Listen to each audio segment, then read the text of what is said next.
Melissa? Can you hear me? Yes, I can hear you. Oh, good. So I'm trying this crap. I'm so bad at this stuff. Now I need to know how to turn my volume up though.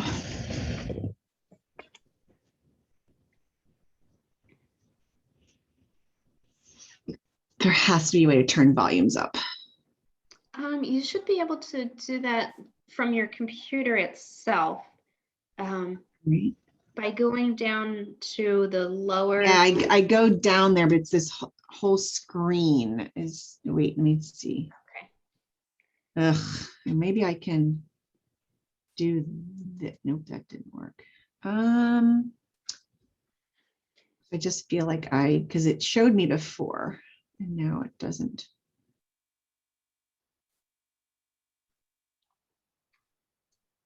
View options. Hmm.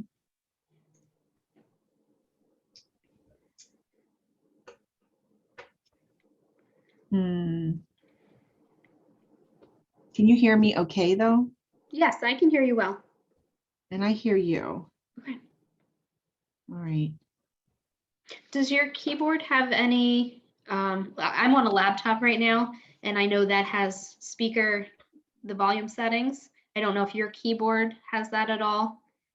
It has like a plus and a minus. It doesn't. Like I know where it's at when Okay. I'm not on this. Oh, you know what? Let me see if I can go over here to this screen over here. Nope, that didn't work. It just has me. Oh, God, please don't do that. Yeah, I know where it's normally at on my computer, but because I'm on this Zoom thing, it's not letting me go down to that corner where my volume usually is. Okay. So If that's you the issue. hit the view up in the top right corner and you can exit full screen, and then you'll be able to see your. Okay. You'll be Oh, able- yay. your- Thank you. That's awesome. You're welcome. Yeah, now I can go back to view. And you can go full back screen. to view, Okay. pick your whatever you want there. Awesome. Oh, great.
We're back.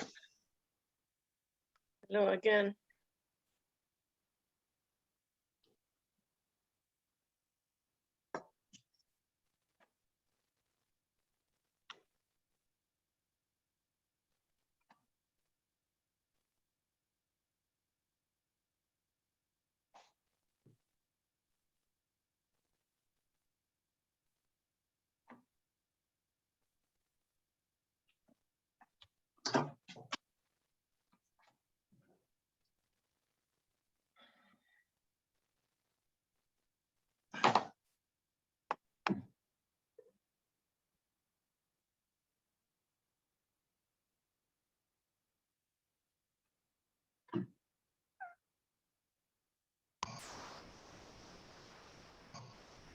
Hello, Chip. Hey, guys. Hey, Hi, Chip, how are you? How are Good. How you? you guys doing? Hey, Dave. Are you in a, it looks like a prison cell, Chip. Yeah, so this is the old lady's locker room over here. It doesn't have a window, and it does look like a prison cell. It's cinder block, and but I like Spartan offices. I'm okay with it. Not very plush. Yeah, I'll say. And bounce off the walls. I didn't think they even employed women over there. I guess that was in the later years. I think, but if something happens, I'm safe here. So, nobody's gonna get in. Yeah, one day I'll get a window.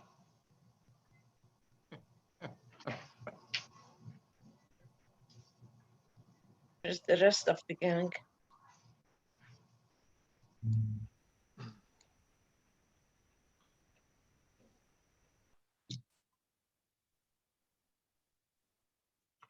How to view, oh, there we go. View options.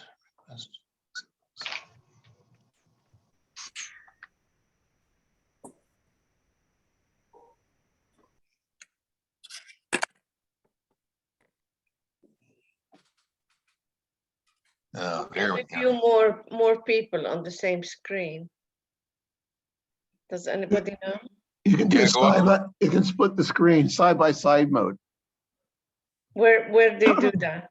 Go to Share view options. Very top of the screen, it says view options. You might, on your screen, Nigel, might be to the top right as well.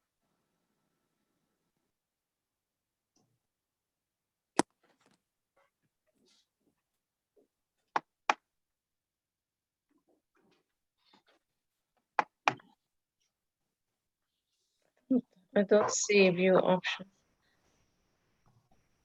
You Oh, see a yes, little- yes. Now, yeah, I got it. I want to see all the participants. How do we do that? Okay, so view options, and then what do you do? Click on it and it'll give you the options and go side by side. And click on that.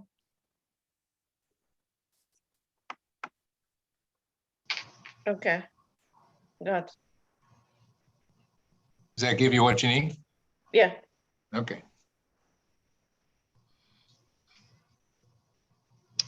We need Michelle and Dan. I heard Dan, he must be here. Yep, I'm here. And I Oh, said you're- Michelle is here as well. Oh, okay. I want a few more people. We need Gavin. He's here. Oh, is he? Yep. Nicole's Gavin here. is here. Gavin is here. All right. Then we're good to go, huh? I believe so. And it is time, I think. Yes, it is. Right, okay, all right, good.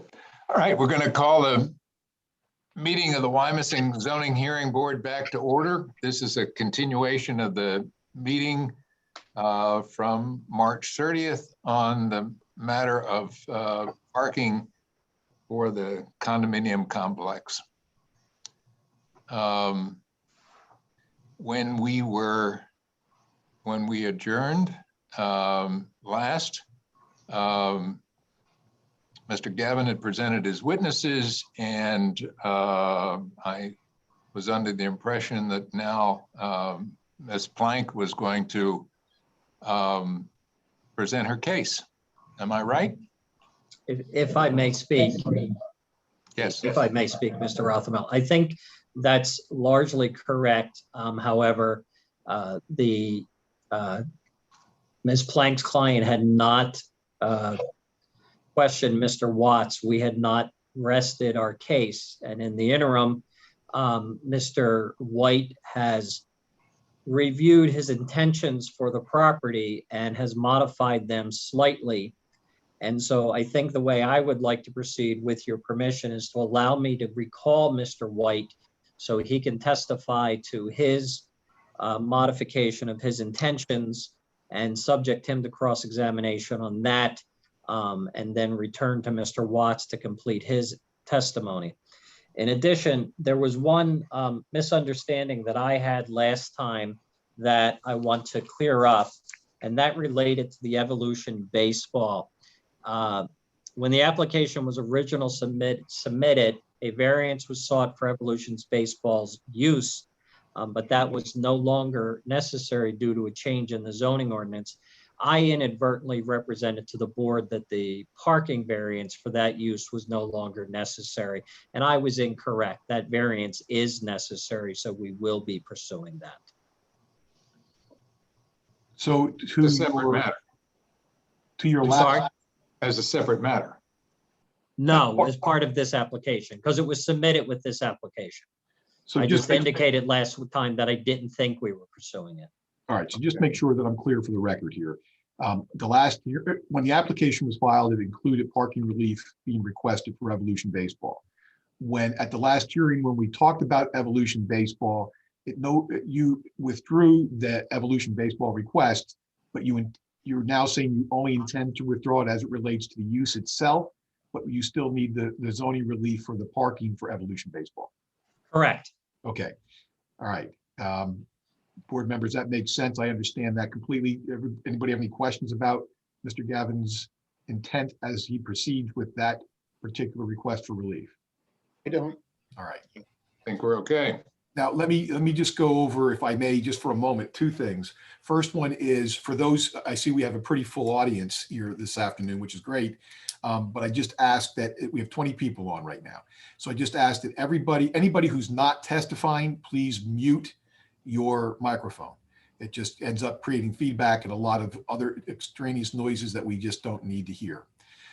Second thing is, I understand now too, that Mr. Gavin, you intend to recall both witnesses. Is that correct? Mr. White and Mr. Watts. Is that correct? Yes, sir. All right. And then Nicole, you're prepared then to proceed with your case in chief as well? I am. All right. I am. Let me just ask, Mr. Gavin, do you expect to have any more than just those two witnesses? I do not. There may be representatives of Evolution Baseball that are online right now and could be available if the board had questions for them, but I don't anticipate calling them. Okay, I see a gentleman with a big W on his hat down here on my screen. Looks like Shane. Is he with Evolution Baseball? No, Dan, it's Scott Emmerich. Okay, all right, good. All right, and then as far as Nicole, how many witnesses do you anticipate today? 3. 3, okay. All right, why don't we let Mr. Gavin get started with his case in chief? Mr. Gavin, who are you calling first? I'll put Mr. White back on the stand. All right, Mr. White, please remember that you are sworn and all your testimony being provided here will be under oath. Please proceed, Yes. Mr. Gavin. Thank you. All right, Mr. White, we don't need to go over everything that you testified to last time.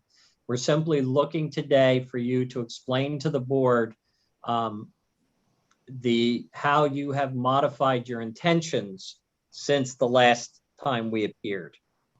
Are you able to do that, sir? Yes, And would you please proceed?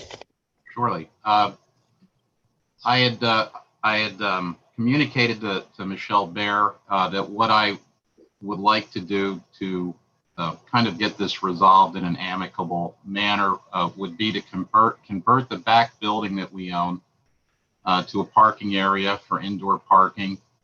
And that should yield about 54 parking spaces. And I think in combination with doing that and taking out 150 seats in the dining room and adding a laser tag facility, which would hold about 40 people, there would be a lesser intensity of over 100 people in that area of our facility.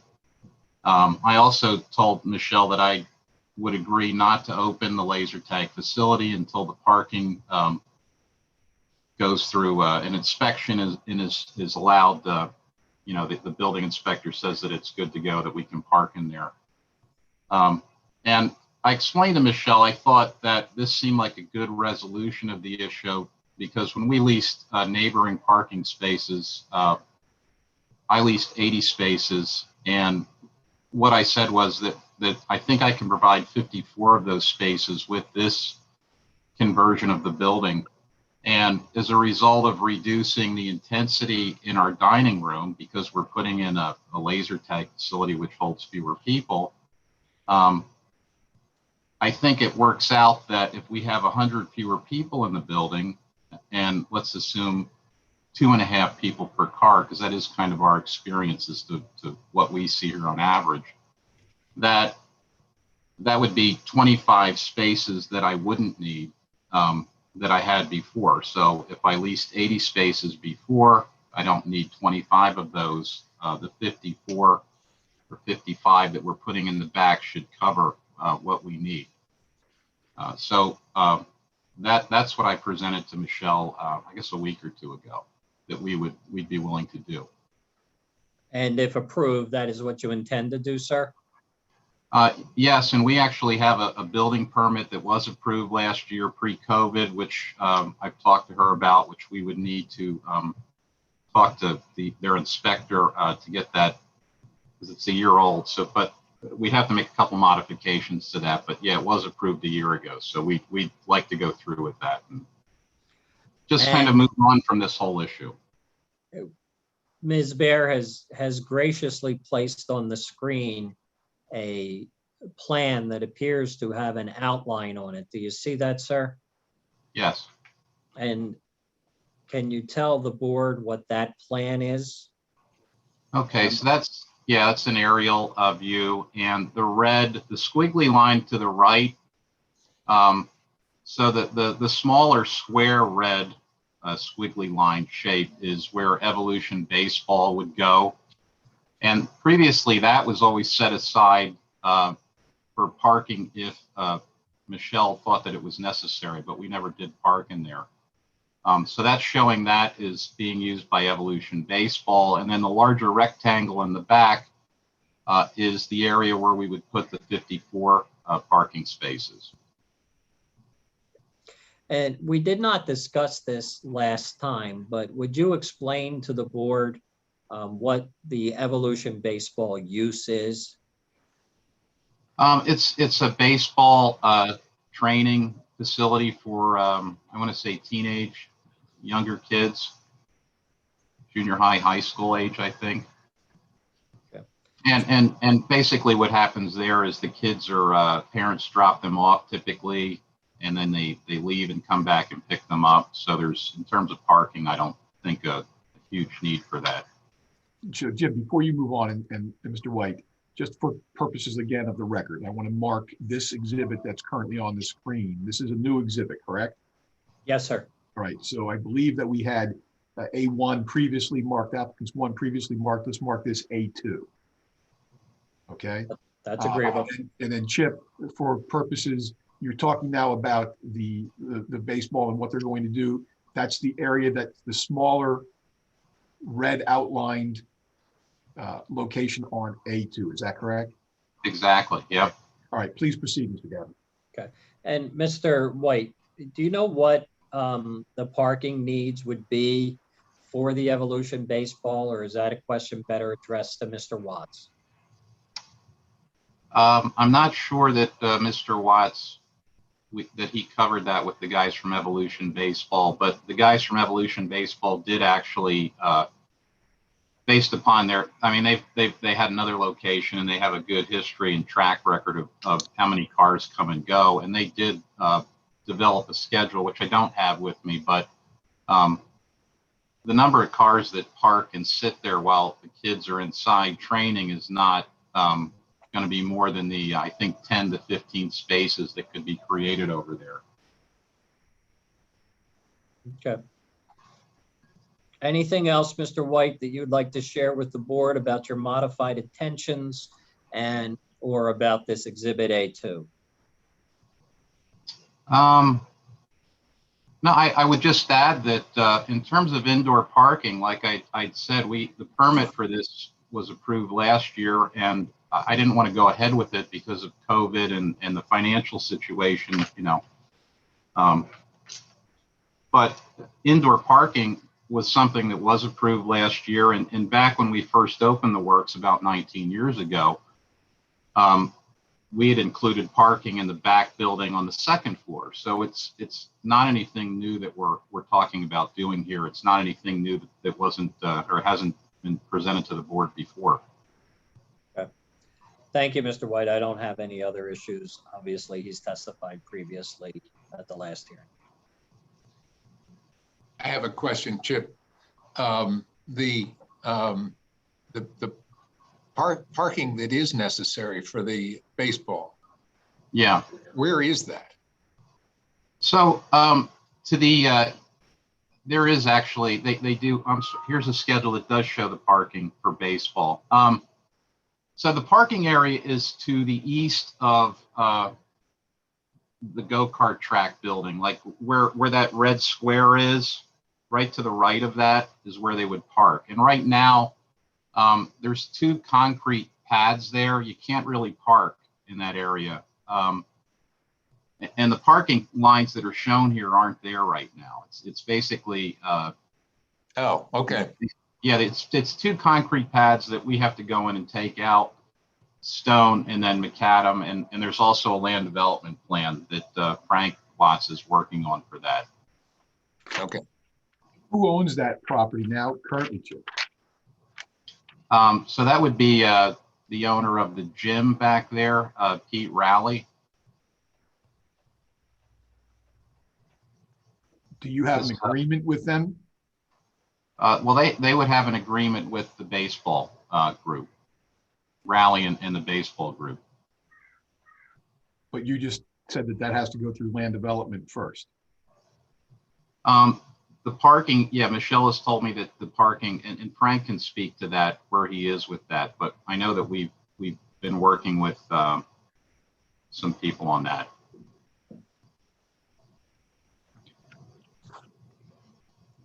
Do you know where you are in the process for that part of the getting parking for Evolution Baseball? I haven't talked to Frank about that in about a week or 2, so I would, if I could, defer to him on that question. Do you have an idea of when Evolution Baseball is looking for tenancy of the property?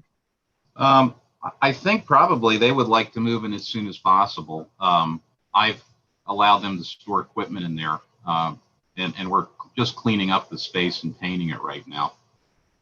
Are you suggesting, however, that they would not take tenancy for the purposes of their facility until they have all the approvals from the subdivision process? That's correct, but yeah, we thought in the interim we could clean the space, paint, and clear it out because it had a lot of things stored in there. So, but yeah, they wouldn't take tenancy till everything is good with the borough. Chip, I remember having discussions in the past about indoor parking, but it seems as though we initially had it as a larger number, and I don't recall that number off the top of my head. Do you remember what the original indoor parking number was? Well, it started out in the very beginning in the back building. We were going to do 54, and then in the Evolution baseball space, we were going to do 40 for a total of 94. And at some point that got modified where we said, okay, we're going to do 40 in that Evolution baseball space, but in the back, we're going to shrink it a little bit down to 40. And we did that because we were trying to get to the 80 number, which is the space that we leased from Metropolitan. So we were trying to just equalize the 2. Okay. And now what you're proposing, because Evolution Baseball is going to take that 40, you're proposing just the 54. Yeah, we're proposing to take the back, extend it back to the original 54 and justify that because, we're knocking out 150 seats in the dining room for a new laser tag attraction. And just again, so I'm clear, and you are explaining that the 100 seats that you're eliminating equate to 25 parking spaces. I think 2.5 people per car is what I've always worked off. I think Frank would probably agree with that.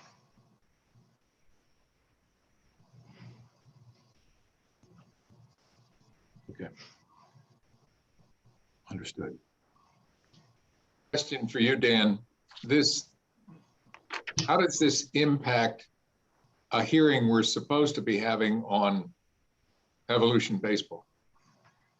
Well, I think that's wrapped. So my understanding, David, and I'll let the other two attorneys who are here on behalf of the applicant and the neighbor weigh in on this, but it's my understanding that the original application included a request for parking relief for Evolution Baseball as well, to include them in this entire discussion. There was also a request for relief for the use, but because the zoning was amended, they do not need the application for that particular use any longer, but they still do need the relief for the parking for the baseball. So I think today what we need to look at is the demands for the baseball piece as well, which I believe are not included from, we need to get some clarification on this, but not included in the numbers that we were looking at previously, because it looks like they're looking to put them in the rear. And thank you for whoever sent that, switch to the exhibits. But they're looking to put the parking for the baseball in the rear or near where Evolution Baseball will go based upon exhibit A2. And what was just presented, let's mark this as A3. And this is, I believe, and actually maybe we'll ask Mr. White if he can explain what we're going to mark. The exhibit that's on the screen currently, we'll mark this as A3. What is that document, Mr. White?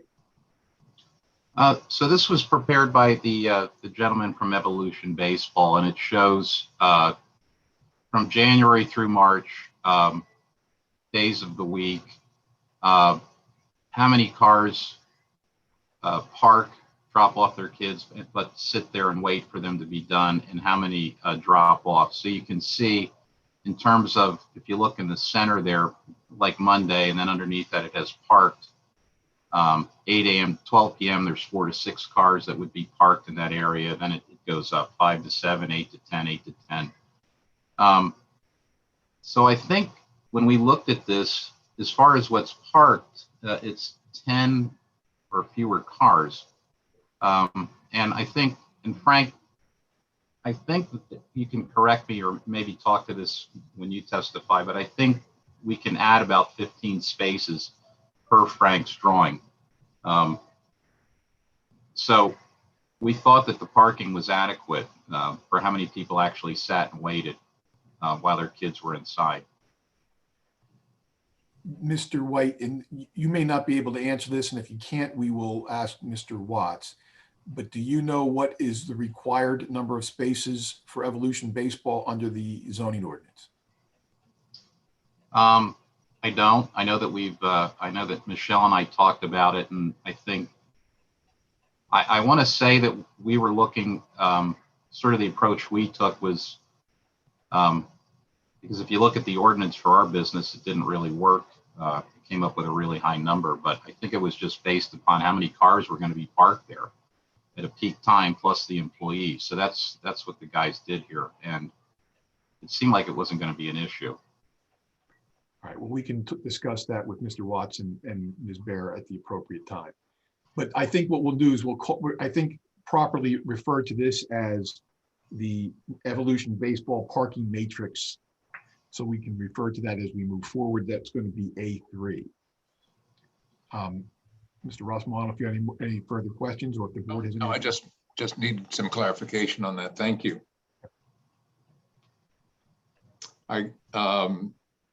Mr. Gavin, or I believe Mr. White would be subject to cross-examination by Attorney Plank now. Yes. okay. Thank you. Mr. White, you keep stating that you're losing 150 seats in the works complex because you're taking away that dining space to add the laser tag area.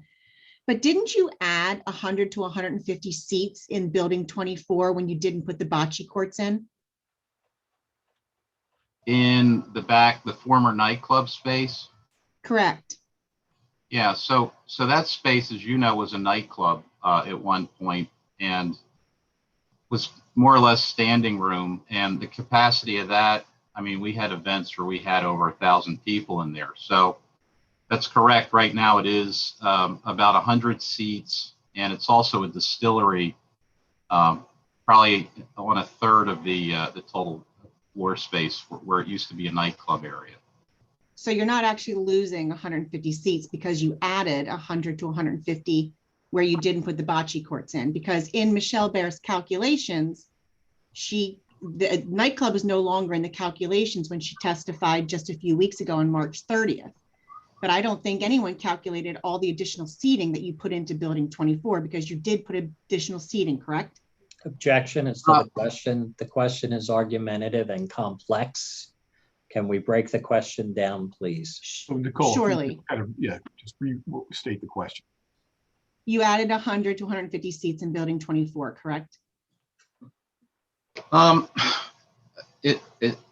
try to explain it. So, no, I would say at one point when we didn't have the distillery there, when that was a nightclub, the business earlier in the evening on a Friday and Saturday, we would do live music. So, we did Jazz Fest over there. We would do blues acts, musical acts, jazz acts, that sort of thing. So the seating for those events, which typically would start around 7 and the crowd might get there at 6 p.m., was 300 to 350 to 400 people. So, and at night, when we flipped it over to a nightclub, we might have 800 or more people in there. So where it is now is it's 100 seats, and it's a distillery. So it is less intense right now, actually. In 2018, when you filed an application to put in to discontinue the nightclub and do a bocce court and a distillery, correct? Yes.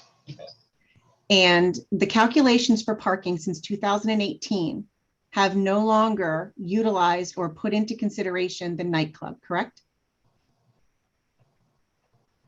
The parking calculations are based upon occupancy. And so occupancy is, it's different at different times of the day. I mean, a nightclub. That wasn't Mr. White, that wasn't my question. My question is, I'm trying to make them super simple. Since 2018, the nightclub has not been in the parking consideration, correct?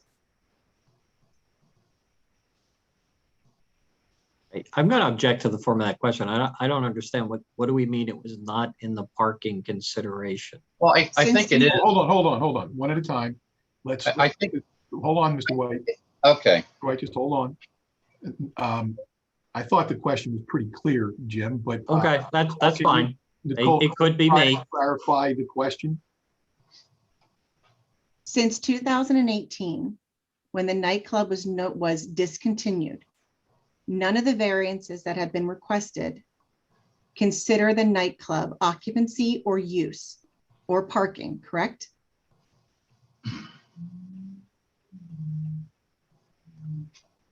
The nightclub wasn't called out in anything. That's correct. And in 2018, when you applied for your variance for parking, your testimony was that you would be utilizing 32 seats in what used to be the nightclub, correct? I don't recall that offhand, Nicole. In the 2008 testimony decision, which was granted, it states applicant proposes to provide approximately 12 seats on the upper mezzanine level and approximately 20 seats around the proposed banquet area. Would that have been accurate testimony? Nicole, what are you referring to, Nicole? We can pull it up. Exhibit 9 from Met. Okay. So. And it would be page 6. Okay. So if Melissa, I assume that you're working on the exhibits, if you can try to find that so we can actually look at the exhibit.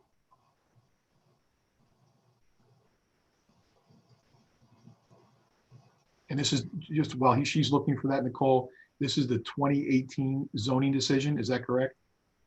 Yes, Dan. Okay. And what page is that? It would be on page 6 of Met 9. And so we're going to start with the metropolitan exhibits out of order. So the first one is. I apologize. Number 9. Page 6. And if you go to subparagraph G. Okay, now if you want to restate your question, give Mr. White the opportunity to take a look at that, and then please restate your question. Whenever you're ready, Mr. White, please let me know. Yeah, I read it. Would you agree in 2018, when you applied for this variance, you indicated to the borough that you would have 32 seats in the area that used to be the nightclub? Well, 12 seats on the upper mezzanine level and 20 around the proposed banquet area. I think that might have referred to the second and third floors of the mezzanine in the club and not the ground floor. So you didn't propose any seats at that time because the bocce courts were going in there? I seem to recall we had seating on the first floor as well. If you go to subparagraph D, maybe that'll help you. It doesn't appear you intended for there to be any seating in that area where there now is 100+ seats. Yeah, I'd have to look at the floor plan. I mean, me reading this is not, I mean, it would be spelled out on the original floor plan, which I don't have with me. But we can all agree that it appears that based on this finding of facts that were drafted by the borough, it appears based on your testimony that you propose to eliminate the nightclub, establish a proposed distillery, relocate the existing bar, and expand the recreational uses with a bocce court in the current nightclub area. Would you agree that that appears to be what your testimony was? Yes.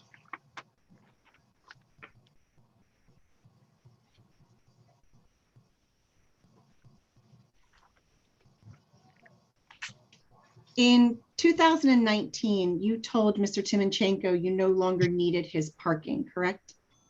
Yes. And you understood at that time between you and Mr. Romig, you had about 160 spaces for the complex? I had 80. I don't know exactly what Gary Romig had. You had 80 plus the 45, the gated area, correct?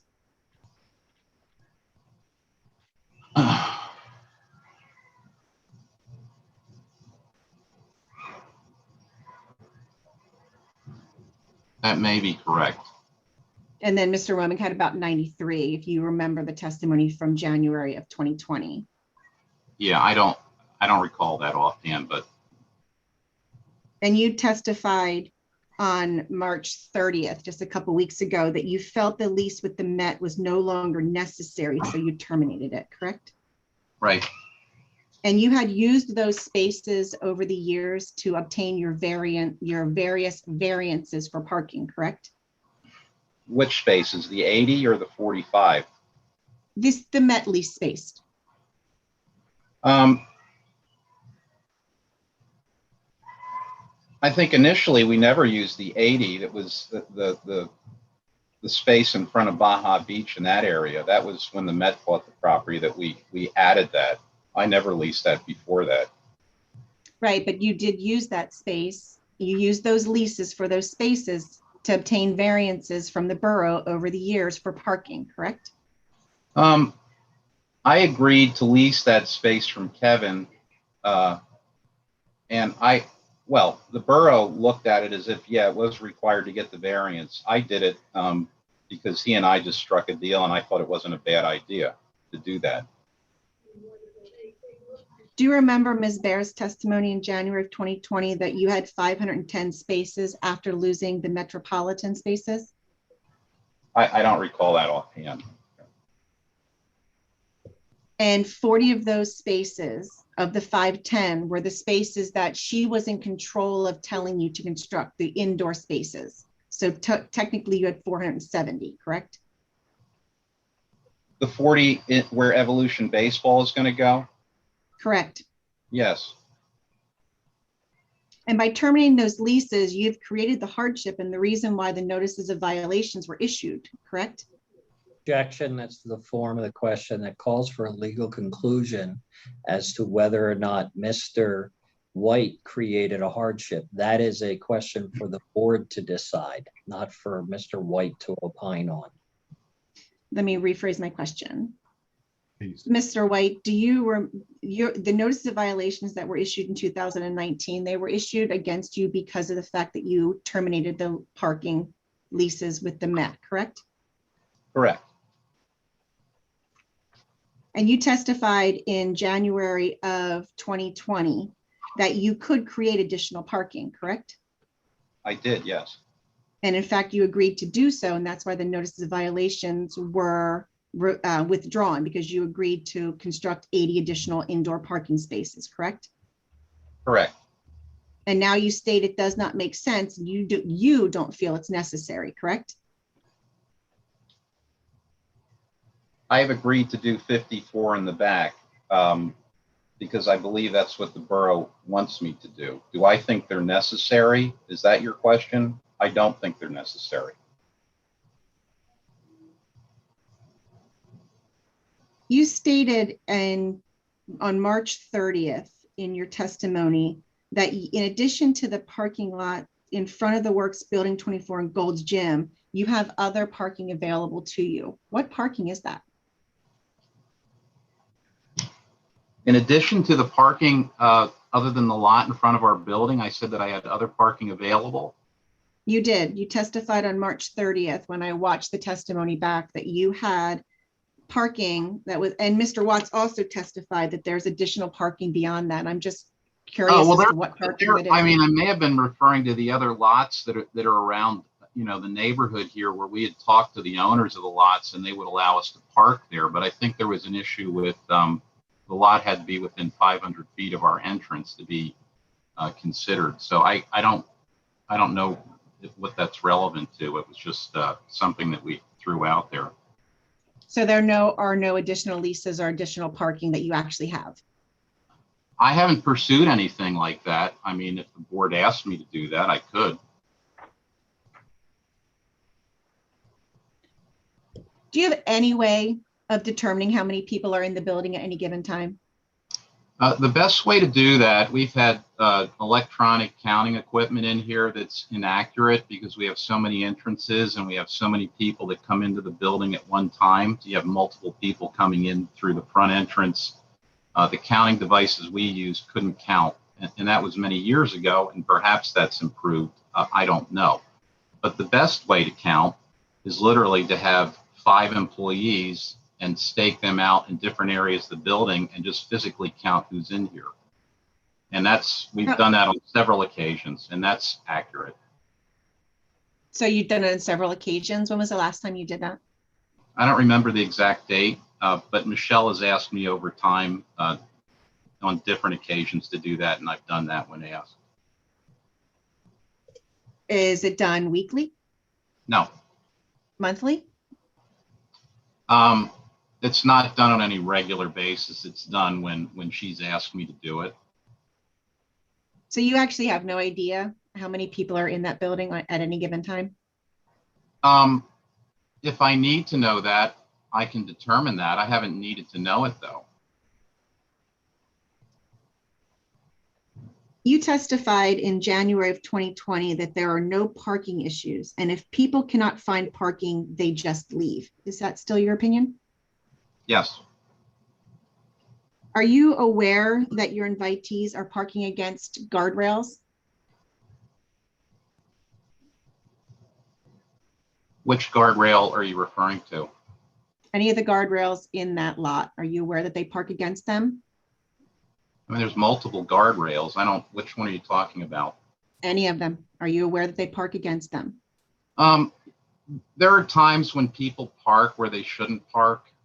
So that's possible. And when that happens, if they block a lane, we'll try to have the car moved. So you're also aware that they park where there are no parking spots, no striping? Yeah, that does happen. And if it does happen, and usually if it does happen, it's going to create a traffic issue. We'll get on our PA system here and ask them to move their car. You testified in January 2020 that they also drive through the grass strips, correct?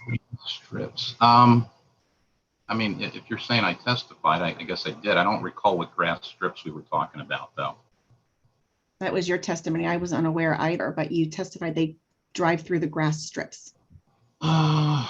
Perhaps Ms. Plank can show Mr. White the testimony she's referring to, so it will refresh his recollection. Unfortunately, I did not download the transcript, but I can try to screenshot or do something. It was on page 78 of the transcript from the January 2020 hearing. I don't know if anybody has it there. It's hard Yeah, to do Nicole, I mean, if Zooms and I, get if I everything in. said it, Mr. White, there's not a question pending before you. okay. Mr. White, you also testified that there are fender benders. Are there still more fender benders? Yeah, there are occasionally. And you also testified that someone actually drove off the loading dock after they parked in the loading dock. Have you had They any more did. issues like that? Any more like that? You know, there was an issue here where somebody ran over another person's foot. They were having an altercation. We called the police. It's, you know, it's people do things that I find surprising out in that parking lot, but we try to handle them when that happens. If we need to call the authorities, we do that. If it's something we can resolve, we do that. So, How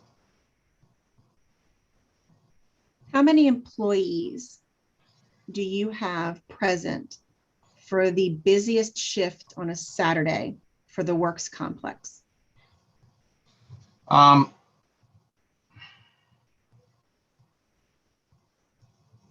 would say give or take around 100. I mean, the number's lower now because of post-COVID, and we sort of have dialed the business back a little bit. But you feel 100 is an accurate number of employees present for all of the uses, Building 24, the works, Slick Willie's, the hatchet, the trampoline, all the uses, around 100 employees? I would say so, yes. No further questions. Thank you. Mr. Gavin, do you have any redirect? Yes, if I may. Mr. White, a number of the questions related to your testimony from January of 2020. Have your business operations changed since January of 2020? Well, yeah, I mean, January 2020 was pre-COVID, and March of 2020, middle of March, you know, we were shut down based upon orders from the governor until the end of June. So yeah, last year was up and down. I mean, from being completely shut down, then reopened and put at 50% or 25% capacity, and other restrictions like no seating at bars, and also sort of the whole you know, fear of people, you know, not wanting to go into a building, you know, during the height of the whole thing. So yeah, it's fluctuated wildly last year, our employment. So is it fair to say that the business plans that you're presenting to the board in this hearing relate to changes that have been necessitated by a worldwide pandemic? Yes, I think we need to do what I propose to do, because I think the whole food and beverage business is radically changed. And I don't think that we can continue to run it like we are currently. I think we need to do something different. Mr. White, during the course of the testimony, there were a number of questions relating to the termination or ending of a lease that you had with Mr. Timochenko. Why was that lease terminated, sir? Firstly, we did occasionally use the 80 spaces that we leased. In particular, when we did shows like Jazz Fest, we did a lot of events here, and that lot would get filled. And we stopped doing Jazz Fest. We did that for about 3 years, and we stopped doing live music altogether. And I saw the need for parking go down as a result of that. So that was one of the reasons that we decided we didn't need it. Were there any other reasons, sir? At the crux of it, I didn't feel like we needed the parking. Rarely did I see anybody park over in that area after we got out of the live music thing. I mean, that would bring 300-400 people to some events at 6 or 7 o'clock at night on a Saturday. So yeah, that definitely overloaded things. I think that was the prime reason. Aside from that, I think the other Gary Romig was also leasing space over there, and I didn't get involved in it, but I think having some issues as far as lease rate, lease term, and I felt that the situation made me uncomfortable because if this business is going to depend on leasing property, then we would need some sort of long-term fixed lease rate.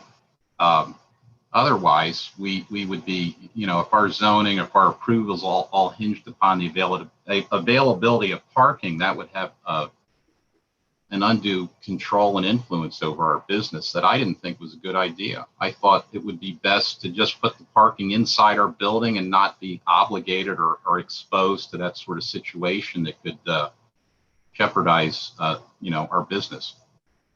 Was there a long-term fixed rate lease available to you, sir? No, it was month to month. Okay. Thank you, Mr. White. I don't have any other questions. Just two. Okay, Ms. White, please proceed. You didn't alert the borough you were terminating the leases, correct? No, And you received a notice of violation because you did, correct? correct, yes. No further. All right, back to the board. Do you have any board members have further questions? I think testimony is clear to me at this point.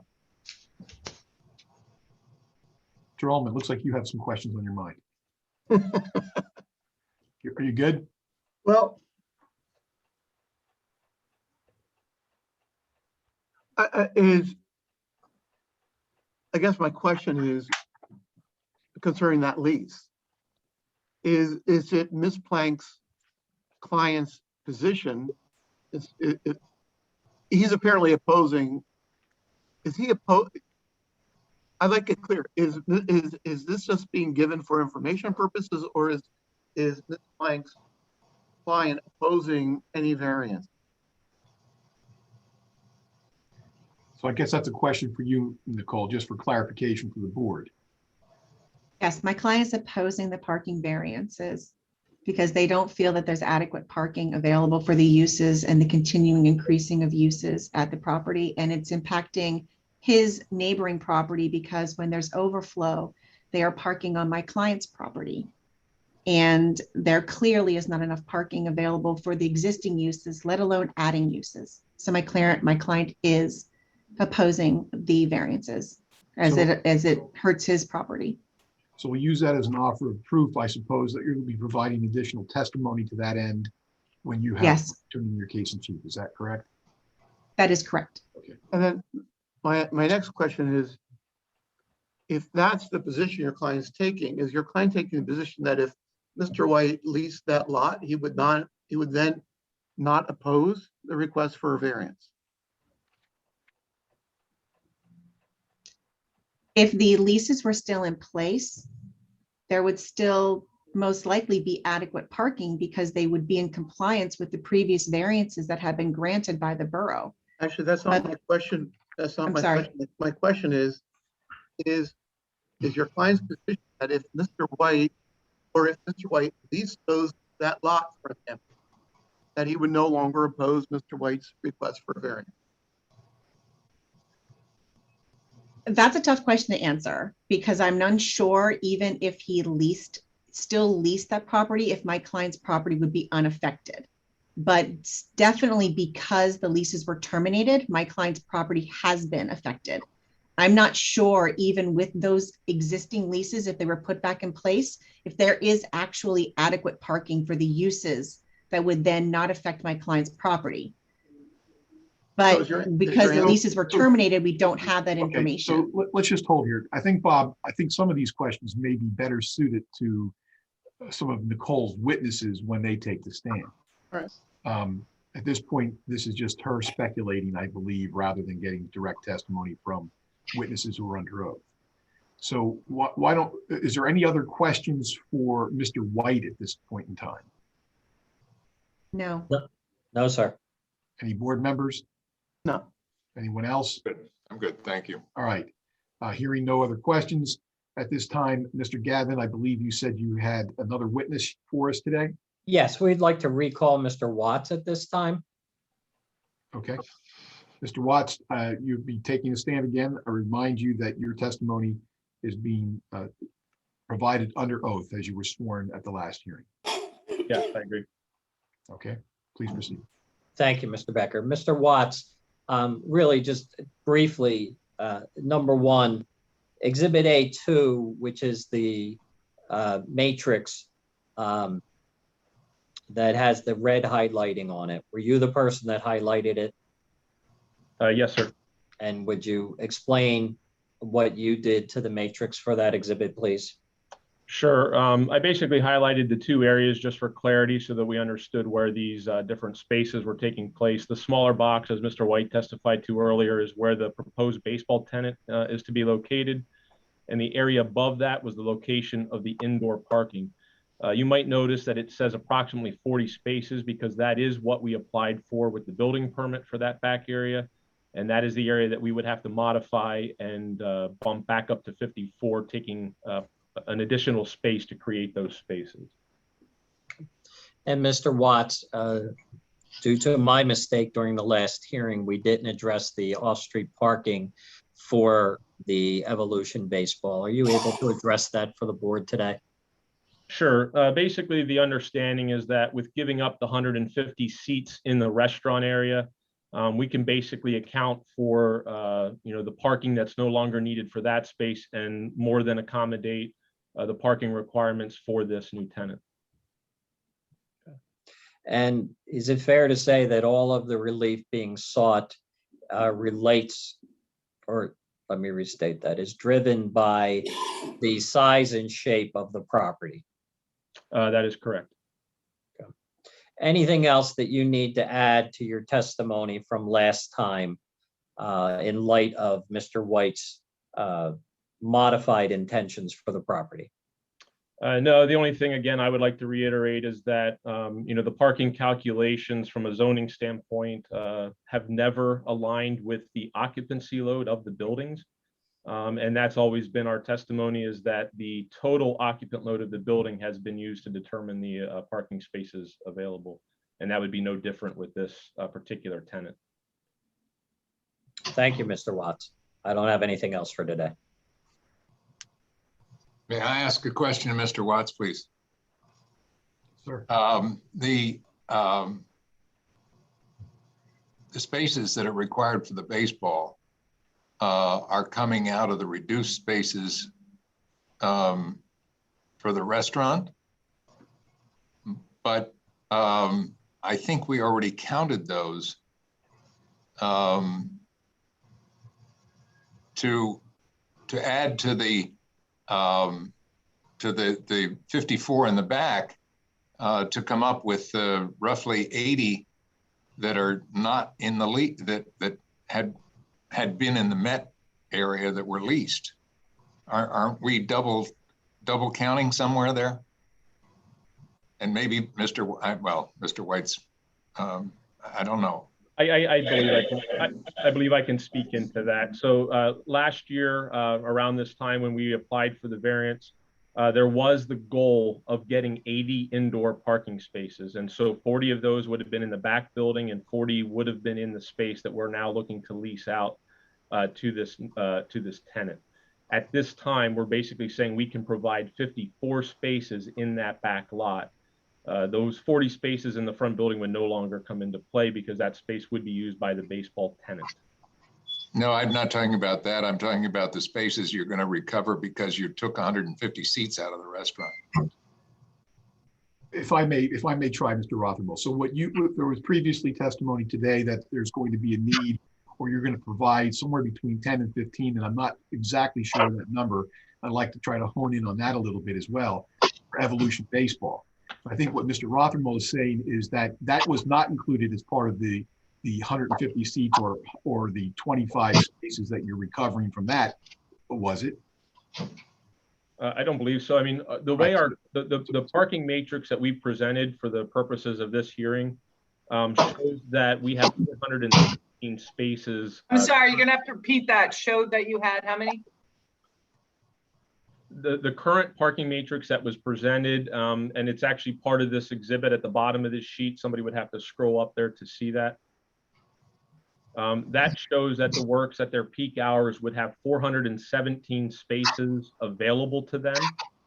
And that does not include the 54 spaces that Mr. White is proposing at the back building. Right, but it also does not include the demand for the Evolution baseball either, does it? That's correct. So there's an additional demand of 15 roughly spaces, as I understand it. And I think what Mr. Rothermel is trying to get to is where does that come into the count? So that those spaces, again, the 417 spaces take into account the current use of the works. By giving up those 150, seats, we believe the 417 count here would still be accurate. It would still take into account the spaces are being given up by in the restaurant area are now going to be taken up by the baseball tenant. So we're looking at it as a wash. The total occupancy load of the building remains unchanged at that point. So Yes, I'm sorry to interrupt, but can I add to this just to shed some light? Sure. So in my memo to the zoning hearing board, where I calculated the number of spaces required for CHIP's uses for the 169,928 square foot area that makes up condo unit number 1, which a portion of condo unit number 1 is what Evolution Baseball would be leasing from CHIP to occupy their tenant space. So when I did the parking calc based off of that square footage, it was based off of 1 parking space for every 50 square feet of area within that 169,000 overall square feet. Evolution Baseball, their use requires 1 space per 200 square feet. So them taking over the space, at least a portion of it, will further reduce the number of required parking spaces for the entire site. Okay, so I think I understand some of that, but remember, doesn't that demand based upon a square footage calculation give us some ridiculously high number? It's like 1,526 Right. or something like that, yes. And what I think the applicant has explained with Mr. Gavin's assistance is that the uses really don't require that many spaces, and that's what they're trying to convince us to believe to grant the relief. So now, but there was testimony about the 15 spaces in the rear. How do those two? I think that's where I'm confused at the moment. And I think that's where Mr. Rothermel was going. How do those spaces interact with the 417? Where do they fall into this? Is that something I can speak to? Sure. Okay, so the 15 spaces, again, we would have to scroll up to the top of the sheet there. To the right of the square area where the baseball folks are talking about, there are 15 spaces or so essentially that are showing stripe.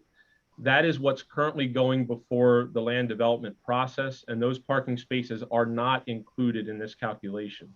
So those parking spaces would be something that is worked out through a different agreement with a different building owner. So those spaces are not taken into this consideration into our parking matrix. So you're not asking for them to be included in our consideration for purposes of this decision? That's correct.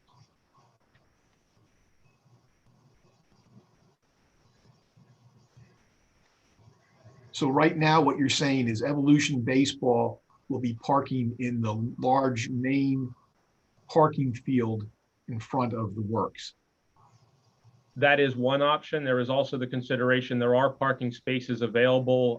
If you zoom in there a little bit, you will see various parking spaces that go along the edge, the long run there of the building that go back. What some may consider that as an alley, but those are parking spaces that are available as well. And are those spaces already included in the 417 number? Yes. Wait, I heard two answers, yes or no. Yes, They are included in the 417. yes, that's correct. Okay, all right. So, Mr. Rothman, does that clarify the question that you had regarding the way they were counting those spaces? Yes, for the time being, yes. All right. Does anybody have any further questions for Mr. Watts? I do. Hold on a second, Nicole, just see if the board has any other questions. Does the board have any questions for Mr. Watts? No, no, I we're good. don't. Okay. All right, Nicole, please, cross-examination. Thank you. Mr. Watts, if we do the literal reading of the Wyomissing Borough's zoning ordinances, how many spaces are needed for Evolution Baseball? I have not done that calculation. I believe it's pretty high. It's probably in the range of 60 to 70 spaces if you go off of the zoning ordinance, but I have not done that calculation myself. Let me just How stop there about- for a second, if I may, Nicole. So how Mr. Watts, do you know the square footage of that area? Yes, And what is that? that square footage is 12,465 square feet. 12,000, say again, 12,000. 12,465 gross square feet. 63 I think spaces, Dan. Michelle just told us it was one space for every 200 square feet. Is that correct? Correct, it's 63 spaces would be required. All right. Okay, please proceed, Ms. Plank. Thank you. For the laser tag use, under the literal reading of the Wyomissing Borough zoning ordinance, how many parking spaces are needed? That is a difficult one. I believe that would be considered or fall under health fitness. Michelle may feel differently about that. I'm not sure. That's how I would probably consider it, one space for every 200 square feet. I think it would be similar to the baseball facility. Michelle's shaking her head no. Frank, that would be indoor place of amusement for the Laser Quest. That's an indoor place of amusement. That's one space per 50 square feet. Okay. How many square feet? I do not have that calculation available at this time. I can't, I'm sorry. That is 3,700 square feet. Another 74 additional spaces under the literal reading of the zoning ordinance. Would you agree with that, Mr. Watts? That sounds right. So for those two uses, we're looking at 137 parking spaces under the literal reading of the zoning ordinance. That sounds correct. Did you actually perform a sampling of the parking uses or the actual cars coming in and out of the parking lot? Are you referring to like a traffic study? Like a parking capacity study, yes. No, we have not. So you don't have any idea of how many cars actually are in the parking lot at any given time. You have no data on that. No hard data. I'm a resident and a frequent patron of the facility, so I've seen it firsthand, but I do not have any data to back that up. Did you interview the tenants to ask them their peak and non-peak usage? We did about a year and a half ago, or just about a year ago, prior to the hearing. So just about, yeah, over 12 months ago. On March. Let me correct that. We did meet with we met with the various building owners and the tenants about a year back, last January, roughly. And then within the last 3 months, we really just met with the building owner to confirm their tenants' usage. So just the building owners within the last 14 months, not the actual tenants themselves. Correct. You testified on March 30th with regard to the Chima parking, or Chima, I'm unsure how to say it. Yes, That's fenced in, correct? That parking lot? that's correct. And it's locked at night, correct? That's correct. So those spaces can't really be used in calculating available parking, correct? The way we've testified to that in the past is that those spaces were always available as overflow parking for staff and valet parking, if necessary. And in the 20+ years, we've never had to use that parking for overflow. And if I can draw your attention to the orange area on what the exhibit that's up on the screen, I think this is A2 if I'm not mistaken. Correct. In the middle, you have spaces drawn in there, but isn't that the loading area? There may Aren't be there a loading docks? There may be a loading dock area there. It is very possible to park cars in that area again for valet or employee parking. That would be easily done. It's not been needed, and so therefore, I don't believe those spaces have ever been striped. But I thought under the Wyomissing Borough zoning ordinance, it had to be one or the other. You couldn't put parking where there's a loading dock. It needed to be a loading dock or parking. I didn't think it could be both. Am I wrong? I can't speak to that. I don't know that answer. Okay, so you don't know if you can even put parking there or not. I don't know that. When you figured out how many parking spaces are available, you just went out and counted existing parking spaces, correct? No, when we first went before the board back in 2001, I don't know the exact the year, but one of the original testimonies that we were given a site plan at that time that was provided possibly from a previous building owner. And at that time, we did go out and verify the number of parking spaces. There have been some changes over the years because of striping and repaving and so forth. Within the last couple of years, we did go out and verify what was there to try to update the plan as best as we could. But that was by counting parking spaces, correct? That's correct. Did you measure them? Did I measure every single parking space? No. Yes. Did you? No. Did you measure the aisles and alleyways? At that time, no. When was the last time you did that? I have never measured the aisleways, or we based it on the existing site plan. So you don't know if they actually comply with the borough's zoning ordinance or not? I do not know that, but that could be easily verified.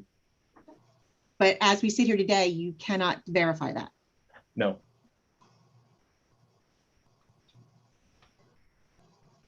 You also testified on March 30th that there were other leases for other parking spaces. What leases were you referring to? So there are two potential leases available. One is not so much a lease as it is an agreement, and that would be the area that's marked there as green. That would be the Russo's parking area. That is a very complicated parking area in that it is part of the Wyomissing Industrial Park, but Russo's does have the right to utilize that parking for their use. And then there is an agreement back with the works to utilize that parking for overflow. So that is an agreement between the works and Russo Foods, I believe it is. The other agreement would come with the gym owner at the back of the building for those additional spaces once the land development process goes through. But as we sit here today, there are no other leases. Other than what I just told you about. I'm those not are aware of any, signed. I'm not aware of any other leases beyond those two agreements. But they're signed lease agreements. I can't speak to that because I don't get involved in that process. I would have to defer to Mr. White for that. So you actually, again, don't know if they are actually leases that exist. You're just speculating. I'm basing it based on what I've been told. You testified the occupancy is 1,300 and you calculated the parking need based on 1,300 at 454, correct? Correct. Because you felt a good number was 3 people per car plus staff, correct? Previous testimony is we always felt that the zoning ordinance did not match up with the building code limitations. The building code will not allow a total occupant load of more than 1,300 people in the works facility, and that's including staff. And so we have always proposed a parking calculation of 3 spaces plus some to that occupant load. Understood. So my question was, you based the number 454. That was the number you felt was necessary, correct? Correct. And you based that on there being 3 people in each car that came to the works complex, correct? Yes. Plus staff. At the time, we added 15 staff at that time, yes. 15 staff. That's You heard Mr. White's testimony that on a busy Saturday night, minimum of 100 staff members. You heard that testimony, correct?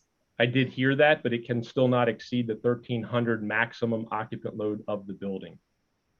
And what data do you have to back up that there are 3 people per car that come to the works complex? I don't have data to back that up. So it's just an assumption, I guess? Yes. It's just a way to backdoor into the 454 so you comply with the amount of parking that's there? No, we would refer to the zoning ordinance in other places where it talks about one parking space for every 3 seats in a restaurant. So that's been Correct. the basis in many other locations. So I believe there's good reason to use that number.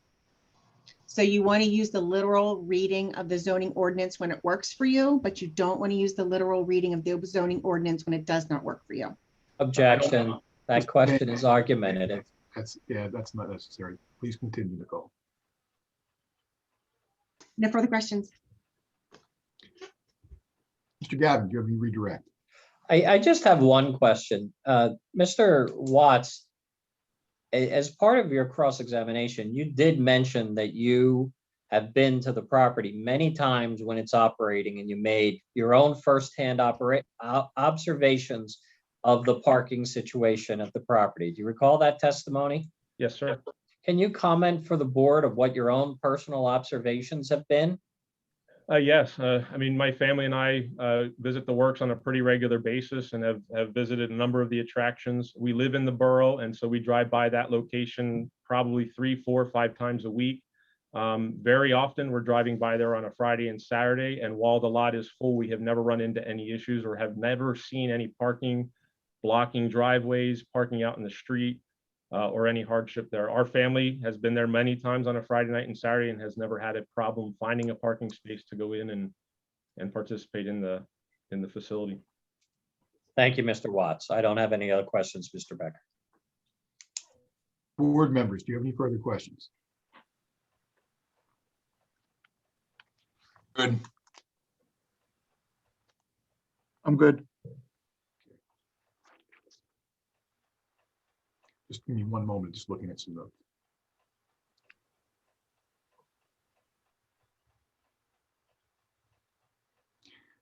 For purposes of clarification and refreshing my memory, Mr. Watts, were the 45 spaces from Chima included in the 417 count? Yes. They are part of the 417 spaces? Yes, that's correct. And are the 29 spaces for the Russo parking, were they also in the 417? No, sir. No, they were not. Correct. So Chima was, Russo is not. That's correct. Okay.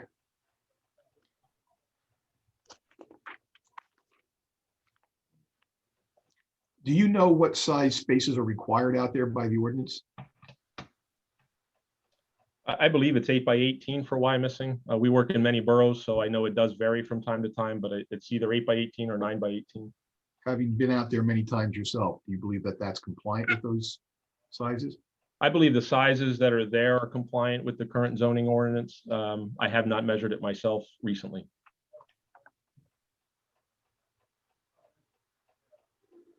All right, I have no further questions. Mr. Gavin, at this point in time, do you have any further witnesses?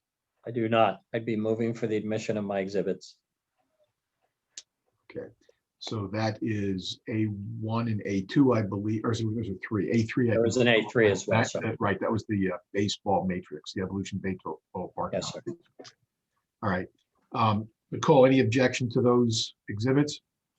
No. All right.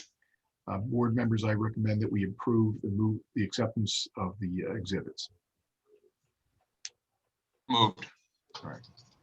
Mr. Gavin, do you, at this point, do you rest your case? I do, sir. All right. The time is 4:13. We still have time for Ms. Plank to proceed.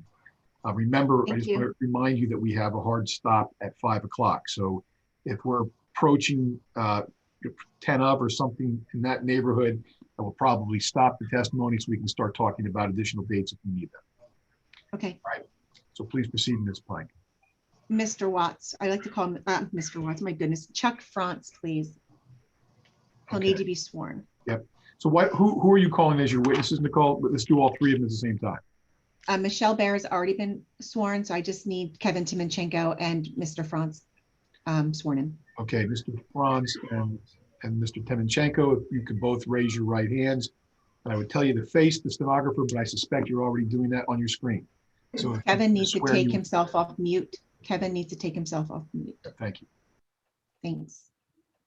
All right, gentlemen, do you swear that the testimony you're about to give will be the truth, the whole truth, and nothing but the truth? Yes. Thank you. Thank you very much. Nicole, please start your direct exam of Mr. Franz. Thank you. Mr. Frantz, for the record, can you just state your name and your title? Sure. Charles F. France III. I'm a professional engineer and principal of C2C Design Group. And your education, sir? Sure. I have a Bachelor's of Science degree in Civil Engineering from Lehigh University in Bethlehem, Pennsylvania. And you stated your current employment is with C2C? That's correct. And what is your C2C current, I'm sorry, C2C Design Group, and what is your current position? principal, So you're the owner of C2C Design Group? co-owner, correct. Okay. And how long have you owned and operated this company? Since 2018, And how long have you been an engineer? since 2000. And prior to your current ownership and of C2C Design Group, who were you employed with before? I was employed by the Farino Company in their engineering department for 6 years. Also Spot Stevens and McCoy for 8 years, and Van Cleef Engineering for 4 years. And what were your duties with the 3 previous engineering groups? At the Farino Company, I was the director of land development and then later the director of civil engineering. At Spot Stevens and McCoy, I was a project engineer, director of civil engineering, and director of land development. And at Van Cleef, I was a project engineer. Ms. Plank, before we go any further, just the need of time here, Mr. Gavin, would you have any objection to accepting Mr. Franz as an expert in engineering? I have no objection to that. Nicole, is there any, are you looking for any specifics in engineering that you're looking to No, qualify him? if he's willing to stipulate, I'm done doing his So- CV. So, To be clear, when I stipulate to an expert, I stipulate that he may be qualified as an expert, permitted to render opinions and render testimony in the form of opinions or conclusions. Whether or not he's in fact an expert and his testimony should be accepted, the weight of that is for the fact finder. correct, understood. And so at this point, board, I would recommend, based upon what I understand here, we have an agreement between the two council. Is that correct? That's correct. Nicole? Thank you. Okay, so at this point, I would agree that we accept Mr. Franz as an expert in general engineering. I think I can speak for the board in accepting that. Thank you. Thank you. Mr. Frantz, do you have experience with parking diagrams and parking studies during your career? Yes. And is there a difference? Yeah, I would consider diagrams to be more of a plan representation of parking facilities that you would normally create to some regulation or standard, whether that would be an ordinance or client criteria that you're given. And you would generally focus on things like traffic flow, placement of spaces, drive aisles, the number of spaces that may be required by those regulations. I would consider a study to be more of engineering observations and findings of a particular parking area. And typically you would look at that area with respect to its performance in relation to the intended design, which in most cases will be done so in a way that would consider a time function as well. Do you have a geographic area that most of your work is performed? Yes, we work mostly in eastern and central Pennsylvania. And you're familiar with Wyomissing? Yes, we've done work in Wyomissing in the past. And you've worked with the borough and you're familiar with their zoning ordinance? Correct. Did you have an opportunity to review the parking diagram created by DTS&J Architects for which Mr. Watts has testified? Yes. Did you find this to be a study or a count? This would be more of what I would consider a count. Do you agree with their count? No, we did have some differences in the number of spaces that were arrived at. And what differences did you see when you observed this diagram? So our analysis looked at primarily the striped spaces, so spaces that are actually marked in the parking area, and didn't include any of what I'll refer to as theoretical spaces, so areas that aren't striped, but you could, in theory, maybe park some cars there, independent of the zoning requirements. So primarily our differences in the counts would be in the areas that were discussed already, and that would be the area that would be located near Chima, and then also the area located near the alley that is south of what I think is referred to as Building 21. And with regard to the Chima area, what were your observations in which you wouldn't count certain spaces as actual parking that could be utilized? Prior testimony, from what I've heard today, touched on the area that's located in the middle of that area. I would not include the area in the middle for the reasons that were discussed, in that I would consider that more of a loading area for the loading docks associated with Chima. And there is a section of the ordinance that does deal with loading areas. That's section 608.1. That section of the zoning ordinance, and I'm going to paraphrase a little bit here, says that loading areas are to be used without blocking or otherwise interfering with the use of automobile access, parking facilities, or pedestrian ways. So I would not include those spaces in the middle. So you don't feel that there are 45 spaces available to be utilized at any time in that area? No, I think in general you have about 13 to 23 spaces that are currently striped that I would agree with, based on the angled parking and the head-in parking that could be used. The rest of the spaces would be questionable with respect to the loading area. And with regard to the alley, you mentioned the alley, which appears to be between Building 25 and Building 21. Is that the alley that you're referring to? That's correct. And why did you find a difference when you reviewed the diagram? There's two sections of the ordinance as well that I would question here. The first one is the same section I had mentioned for the Chima parking lot, which deals with loading areas. That area in the back, I know, is used by some businesses to load and unload in the back of the buildings. Those would be like Baja Beach and those businesses in the back. There's also, I believe, some dumpsters in that area as well. So when you take that into consideration, the section 608.1 and then also the section 609.7, 609.7 deals with off-street parking. And that section says that areas necessary to fulfill the off-street parking requirements of the chapter need to be used solely for that purpose. So again, kind of going hand in hand with that other section, basically it's one or the other. It's either loading or parking. It really can't be used for both.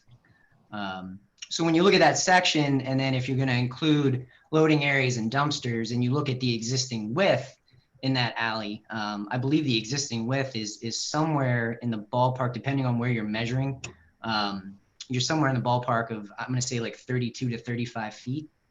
For two-way traffic with parallel parking, you would need 24 feet for a drive aisle for the two-way traffic. Then you would also need a 10 by 22 space for parallel parking. So when you do the math there, you're going to need at least 34 feet. And again, that should be independent of any loading or, you know, obstacles that won't allow you to be free or clear through that area. So I think dimensionally, you have a hard time justifying parking spaces in that area based on some of the zoning requirements.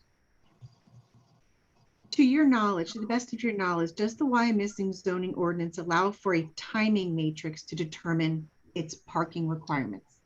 Not that I'm aware of. To the best of your knowledge, does the Wyomissing zoning ordinance have language regarding a joint parking arrangement? Yes, it does. Do you know what it states? It does state that you can use joint parking facilities for two or more uses, but then it also does go on to say that it's provided that not less than the sum of the spaces required for individual uses. So some ordinances will give you a credit in a joint parking situation where you can take up to a certain percentage of all of the spaces. Chuck, I apologize. There was a truck or something. That went by. Okay, I'm sorry. I lost it. So yes, some ordinances will allow you in a joint parking situation to take a percentage of the sum of the spaces that will be required for each use. Wyomissing Borough does not allow for such a credit. They basically says whatever the sum is of each individual use, that joint parking facility has to have that number. And under the literal reading of the zoning ordinance, would the testimony you've heard from the applicant meet the requirements of a joint parking facility for this property? Not based on the zoning requirements. Do you feel that it would require, I'm sorry, strike that. In your opinion, would it require an amendment to the Wyomissing zoning ordinance to give the relief requested today? It would be either an amendment or a request of some kind for a variance from the ordinance. If you were trying to obtain the relief requested, would you have prepared the parking diagram or would you have collected different data? I would say in this case, in order to support the statement of having sufficient parking, I think I would probably go with more of a study to monitor the parking area to confirm that at no given point, peak times, that the parking lot is at or past capacity. Did you also create a parking diagram for the Wyomissing Industrial Park? Yes, we did do our own analysis. If I could ask Melissa to put up Exhibit 1, please.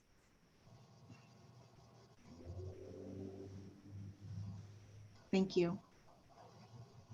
Mr. France, is this what you created? Yes. And what information did you use to create this diagram? We used primarily desktop resources in order to create this. So aerial imagery that we could obtain off of something like Google Earth. We also used PASDA images, which PASDA is Pennsylvania's Spatial Data Access website, which is a public website you can pull some aerial information on. So basically we laid this out using aerial information and then just did sort of a drive-by to verify that the areas that were striped were in fact existing.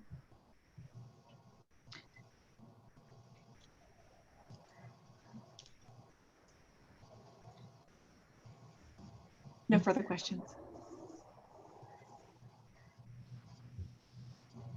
Just one, I have one quick question. Based upon your diagram, Chuck, kind of, how many spaces are you showing?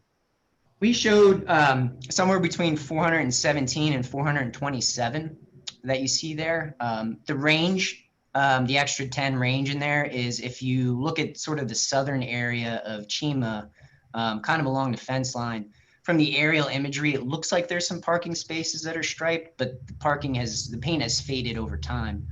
However, it looks like you could get 10 spaces in there and at some point, maybe 10 spaces were striped in there. So our count came in about 417 to 427. And that's eliminating the spaces at Chima, except for the few that were on the edges of the parking, not within the center of the parking area field. That's correct. Now, that also includes the spaces at Russo's. And it also includes some spaces to the east of the recruiting center, but it does not include the spaces in the alley. When you say the east of the recruiting center, is that the 12 spaces that are over to the right, very right of the diagram? That is correct. And the Russo's, are they 29 spaces? Is that your count for those? I believe that's 28, but yes, in that general area, I think you see that I think you're referring, yep, that area where the cursor was, So correct. how many spaces that were part of the original number for Chima are you not counting into that diagram that you're showing? I believe there were, I'm going to say 17. No, I'm sorry, 19. There were 19 spaces in that area in the middle, I believe. And how many spaces were you looking at along the alley? We didn't have any along the alley. Yeah, but how many are you eliminating? Okay. for previously counted? I believe on the diagram, the most current diagram, I want to say there was somewhere in the ballpark of 32, I think, on the most current matrix that was shown earlier.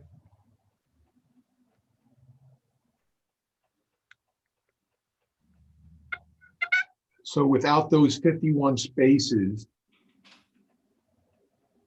you've come up with still 417 roughly in terms of your count. Correct. All right. And then, but you're including the 28. So your count is actually 23 spaces, if my math is correct, 23 spaces more than what the applicant was showing? Correct. Okay. Okay, I'm sorry. Board member, I just wanted, it just saying to come to me that we needed to get some clarification on that. Board members, do you have any questions before we go on to Mr. Gavin's cross-examination? None from me. No. Okay. I have a question, Dan. Is it Okay. appropriate for me to ask now? Sure. Why don't you ask your question? Chuck, in your experience working for your clients and reading and interpreting ordinances from multiple municipalities, I'm sure you're aware of what a grandfathered nonconformity is. Is that a yes from Mr. Yes. Prince? Yes. So would you agree if I could provide you aerial photography going back to 2004 showing the area south of building 21, that alley, so to speak, has historically been used for parking, actually parking on both the south side of building 21 and the north side of building 25? Would you agree that that would constitute, from the zoning officer's interpretation, a grandfathered nonconformity, that that area has been used as parking and can continue to be used as parking? I would agree with that. That was my only question, Dan. Mr. Gavin, if you want to proceed with your cross-examination, please. Sure. Thank you. Good afternoon, Mr. Friends. Good afternoon. Following up upon Ms. Baer's question about the grandfather, how many parking spaces had you removed from that area in your calculation? It would be, I think it would be close to 32, which is the number of spaces I believe that Mr. Watts's diagram had shown in the area. So based upon your view of Mr. Watts's diagram, you accept that there would be 32 spaces back there that would potentially be grandfathered, as Ms. Baer said. Is that Correct. right? That's correct. And would you agree that that 32, if Ms. Baer is correct, should be added to your total spaces of 417 to 427, I believe you offered? Is that right? That would be correct. Now, sir, did you go out and physically look at the property yourself? Yes. Okay. Did you walk the property yourself? Not walk it. We drove the property. When you say you drove it, does that mean you drove by it? I have drove by, when we looked at the parking, I drove by the facility, and then I do also, I do also go to the works as well. I'm a local resident, so I have been inside of the parking facility as well. Do you agree with Mr. Watts's observations that when you've been there, you've been able to park? In my experience, I have never experienced a situation where I couldn't park. Okay, and are you like Mr. Watts and have a spouse and children? I do. And do you take them to the works with you? We do. And you wouldn't take them to the works if it was not safe, would you? Correct. Okay. As an engineer, would you agree with me when I say that this property is uniquely shaped? Yes, I would agree with that. Okay, and would you agree with me that there is nothing that Mr. White can do to change the size of this property? No, short of acquisition, obviously annexation, acquisition of adjacent properties. Yes, I would agree with that.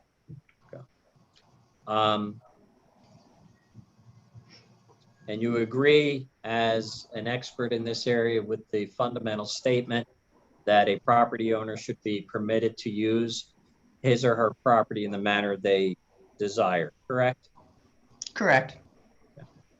And that zoning needs to be flexible to accomplish the owner's intent when taken into consideration with the size and shape of the property, correct?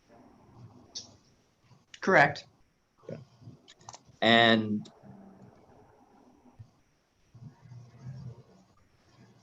in this case, I want to talk a little bit about what you described as theoretical spaces.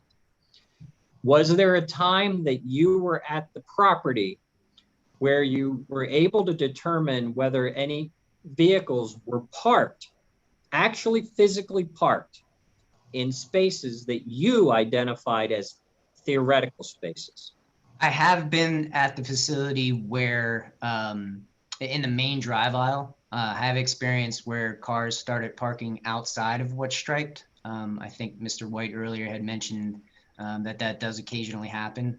So I have seen in my visits there, people parking in areas that aren't striped. Okay, that wasn't my question, but I'll get back to my question, but Okay. I want to follow up on your answer. You're familiar with the concept of human factors, are you not? Absolutely. Okay, the fact of the matter is no matter how hard we try to prepare, we cannot account for people being people, right? Correct. Okay, and so sometimes people are going to park where they're not allowed to park, right? That's correct. Okay, sometimes they're going to park on a neighboring property that they're not allowed to park on, right? Correct. And sometimes they're going to park illegally in the street, correct? Correct. Okay. In terms of the illegal parking, that's a problem for the police to address, agreed? Correct. If there's improper parking on a business owner's property, the owner should address it and make sure they move the car, correct? I would agree with that. Okay. And that's what Mr. White testified that he does, correct? Yes. Okay. And in terms of somebody parking on a property that they're not permitted to park on, that's property's owner's responsibility to take some action if they want to remove them, correct? I would agree. Okay.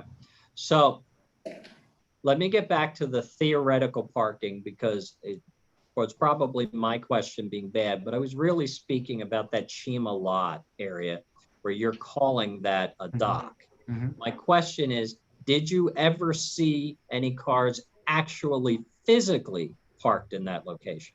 I have personally not seen any cars in that area. Regardless of what the zoning ordinance says, do you agree that it is possible to actually physically park cars in that area?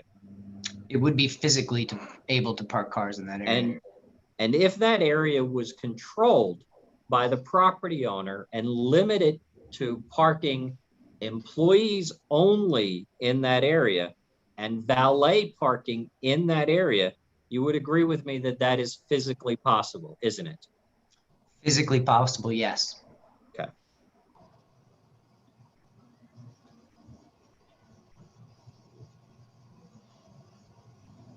I just may have a moment.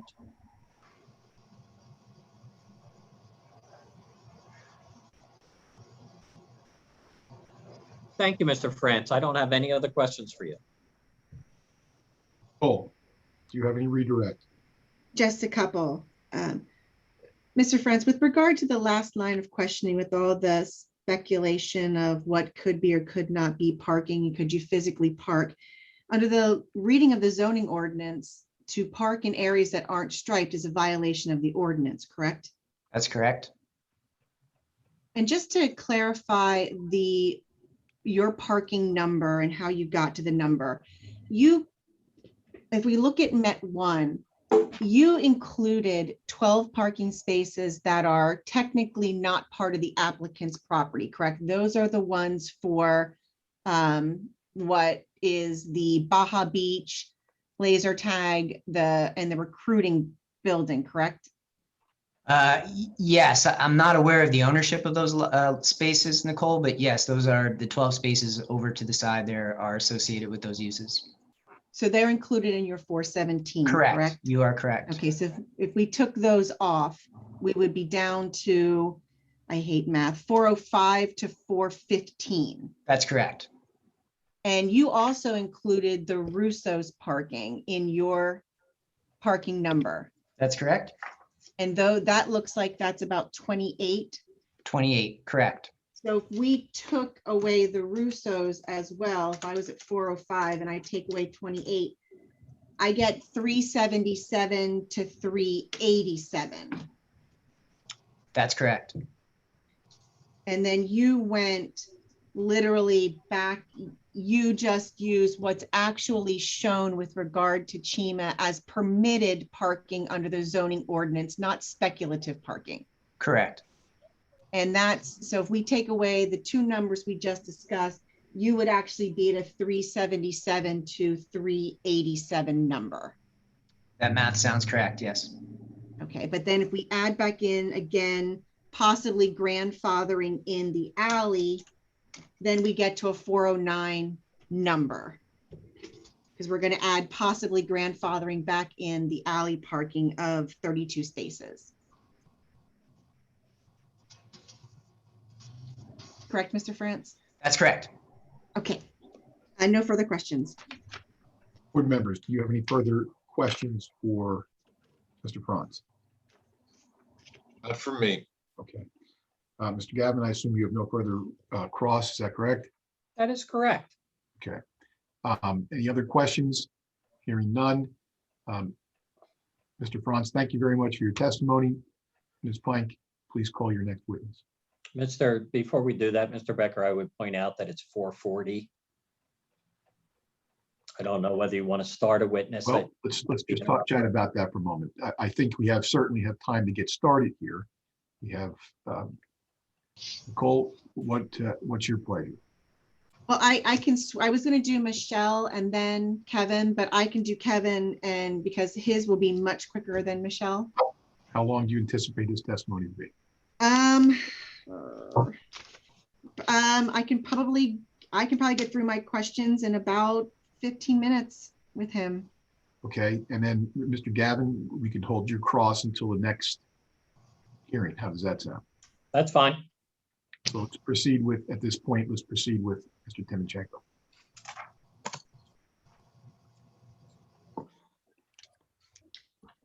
Mr. Timochenko, can you state your name for the record, please? Kevin James Timoshenko. Can you spell your last name, please? Timochenko. Thank you. What is your connection with 1001 Hill Avenue? I am the owner. And where is 1001 Hill Avenue located in reference to the applicant's property that's subject to this variance request and use request today? Next door neighbor. And what is on 1001 Hill Avenue? An apartment building. And what's the name of the apartment building? The Metropolitan. Is there also parking associated with this property? Yes.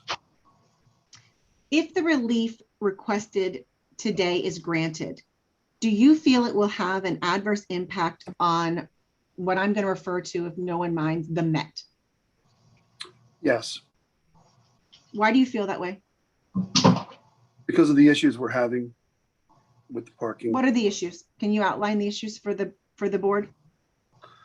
I'll start with what I'll call Gary's building.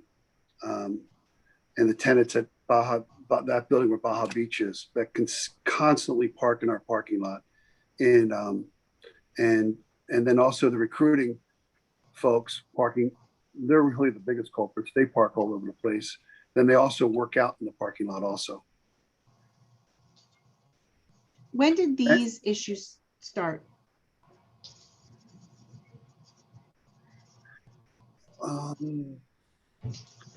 As soon as I opened the building, and right around the same time, Chip canceled his lease. Have there actually been altercations in dealing with these issues? Yes, a few of them. Can you explain? I've personally had 2 altercations.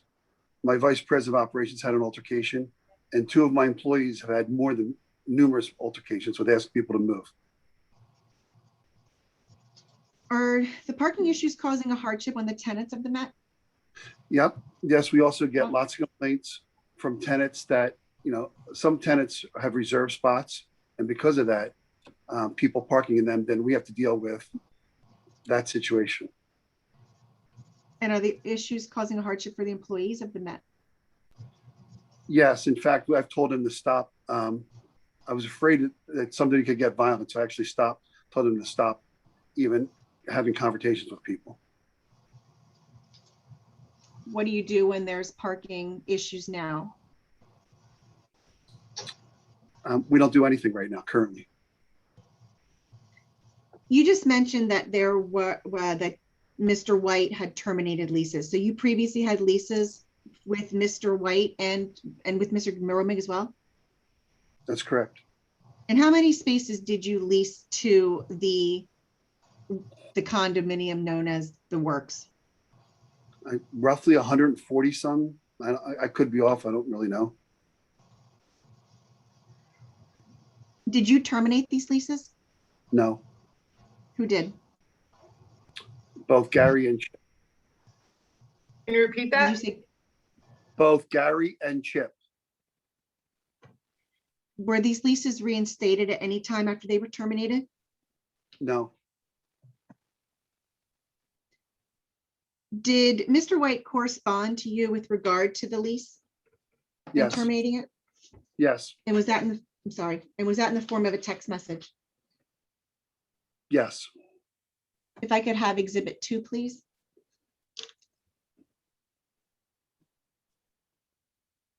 Can you identify this, Mr. Timonchenko?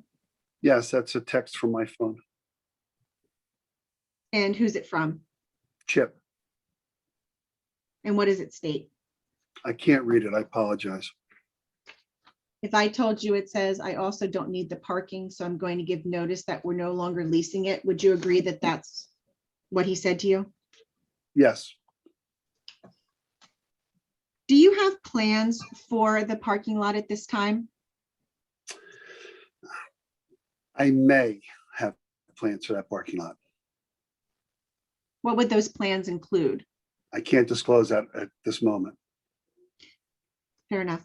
If the relief requested today is granted, do you feel it would have an adverse impact on those plans? Absolutely. Can you explain to the board why? If I do something with that, well, if I open up that lot, that'll just exacerbate the situation, I think. I think they'll park in that lot.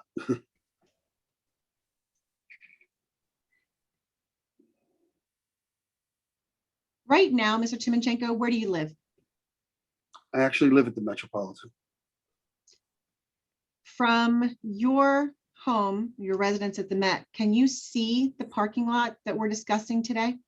Yes, So how familiar are you with the parking lot? very familiar. What do you observe on a daily basis? I can't say on a daily basis. I can tell you I see it occasionally on the weekends where it's just really packed and cars are circling it. And we actually see cars circling it and we sort of watch them pull out and come down the road. We can't, then we see them pull into our lot. I can't say it's exactly the car, but we see it happening. So we see that fairly often. In fact, I actually have friends who call me, I'd say once a month, if not more, asking me to park in my lot to go to the works. Because there's no parking available? That's correct. So I would you're assume- able to, I would so assume you're that's why. able, okay, so you're able to actually observe how full the parking lot is on weekends? Yes. Can you describe the capacity? How would you, I don't know how to describe it. I mean, besides full. There you go. If I could have exhibit 12, please.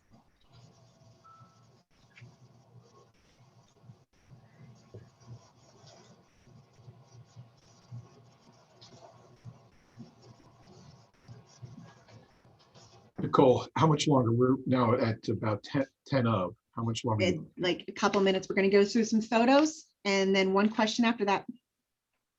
Remember, we need to try to find additional dates before we conclude. Understood. So Oh, they're not in color. Crap, and they're dark. Wow. Let's go, let's postpone it till I come back. Yeah, because I thought they would have been in color and not so dark. I didn't realize they came through so poorly. okay. Well, at this point in Yeah, time, so because no one's going to be able to see this. So what I'll do is I'll drop off color photos. So we can stop now. all right, at this point in time, let's recess the hearing and go, just for a moment, we'll go off the record and see if we can find some dates to reconvene the hearing. All right, so off the record, Mr. Gavin, Ms. Plank, and the board members, and Michelle, can you please look at your schedules and let's see if we can find some dates. I can tell you for Melissa and I, next week is out. The week of the 26th.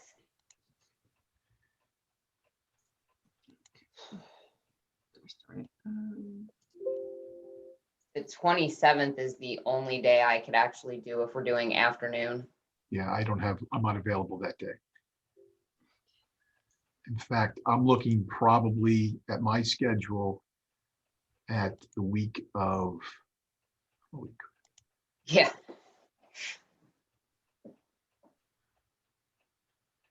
Which week, Dan? I'm looking at, I have, geez, if we started a little earlier on the 3rd, I could probably do something, but I have a hard stop there at probably 4 o'clock. We have planning commission that afternoon, so that's not going to work. Right. The 4th is out for us for an audit. The 5th, we already have zoning hearings. The 6th? I can do the 6th. I'm available the 6th. So am I. Oh, my. So am I. 6 looks good to me. We can start at 3 o'clock again. Does that work? Mr. Sure. White, are you available? Yeah, I can do that. Thank you, sir. Melissa, do you have anything on your calendar I'm not aware of? No, that'll be fine, Michelle. So Before you pick 3 o'clock, what do we have to get through, and will we get through it before anybody gets a hard stop? Let's try and get this wrapped up. agreed. So let's just talk about that for a moment. At this point, Nicole, can you tell us what you believe you have left in terms of timing for your witnesses? I would have a couple of minutes left for Mr. Timonchenko, and then obviously Mr. Gavin would be able to cross-examine him. And I have Michelle Bear, which would probably be 20 to 30 minutes. So I probably have total, I would say on the high end, 45 minutes. So we probably have, until it's all said and done, another hour and a half at least of hearings, maybe 2 hours. So if we started at 3, we could be done by 5. Mr. Rothmo, would you like to move it earlier than that to start, just in case it runs long? I think it would make sense to start it at 2 o'clock if it's possible, so that we just make sure we get it done. Okay. Does I that can do work? 2. 2 o'clock? Yes. Okay, I'm Yes. fine with that. that works for me as well. All right. Mr. White, Yeah, I can do that. Kevin? Yes. Michelle and Melissa, are you both available as well? Yes, that's fine. Okay. So let's go back on the record and we will announce the time. And I presume we'll continue to do it by Zoom? Yes. Okay. All right. So back on the record. During our brief recess, the parties all determined that the hearing will be continued to May 6th at 2 o'clock. Mr. Gavin, do you agree to that time frame? I agree to that, sir. Okay, Ms. Blank? Yes, sir. Okay. Are there any other matters to come before the zoning hearing before we recess for today? None on behalf of the applicant. Ms. Blank? Not on behalf of the interested party. All right. At this point, then, we stand in recess. Thank you. Thank you. Thank you.